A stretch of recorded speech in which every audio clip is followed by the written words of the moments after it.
বিসমিল্লাহির রহমানির রহিম। আসসালামু আলাইকুম everyone, welcome to Jewel channel. আজ আপনাদের মাঝে নতুন একটি ভিডিও নিয়ে আলোচনা করব। ভিডিওটি হলো পায়ে কাটা ফুটলে বের করার উপায়। দেখেন এভরিওয়ান, এটি একটি গুরুত্বপূর্ণ একটি ভিডিও। আমাদের মানবদেহে কাটা বিভিন্ন ধরনের হয়ে থাকে।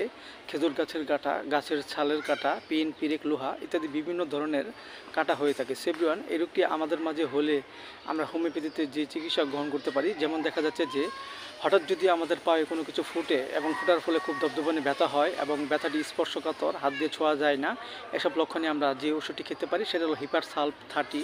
আমরা 2 ফোঁটা করে সকাল বিকাল 2 বার সেবন করতে পারি। আবার দেখা যাচ্ছে যে আমরা যদি কোথাও হাঁটতেছি এবং এর ফলে যদি আমাদের পায়ের ত্বকের নিচে যদি কোনো কাটা জাতীয় কিছু ফুটে এবং ব্যথা করে, এসব লক্ষণে আমরা যে ওষুধটি খেতে পারি সেটা হলো সাইলোসিয়া 30। আমরা 2 ফোঁটা করে সকাল বিকাল 2 বার সেবন করতে পারি। আবার দেখা যাচ্ছে যে আমাদের পায়ে কোনো কারণ ছাড়াই যদি কোনো কিছু ফুটে এবং 2-1 দিন চলে গেছে, খুব ব্যথা যন্ত্রণাদায়ক, ধনুষ্টঙ্কার উপকম হয় এবং এইসব লক্ষণে আমরা হোমিওপ্যাথিতে যে ওষুধটি গ্রহণ করতে পারি সেটা হলো হাইপেরিকাম 200। আমরা 2 ফোঁটা করে সকাল বিকাল 2 বার সেবন করতে পারি। আবার দেখা যাচ্ছে যে আমরা যদি কোথাও ঘুরতে যাই এবং ঘোরার ফলে হঠাৎ যদি কোনো পায়ে কোনো কিছু ফুটে, লোহা জাতীয়, পিন, পিরেক ইত্যাদি ব্যথা করে, এসব লক্ষণে আমরা হোমিওপ্যাথিতে যে ওষুধটি খেতে পারি সেটা হলো লিডাম্পাল 30।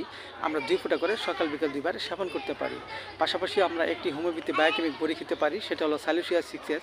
4টি করে বড়ি চিবিয়ে আমরা হালকা গরম কুসুম পানি সহ সকাল বিকাল 2 বার সেবন করতে পারি। এতে করে আমাদের পায়ে যে কাটা ঢুকেছে তা আস্তে আস্তে বের হয়ে যাবে এবং আমাদের মাঝে সুস্থ বলতে ফিরে আসবে। সো এভরিওয়ান, ভিডিওটি ভালো লাগে অবশ্যই আপনারা লাইক দিবেন, সাবস্ক্রাইব করবেন এবং কমেন্টস করে জানাতে পারেন। সবাই ভালো থাকেন। আল্লাহ হাফেজ।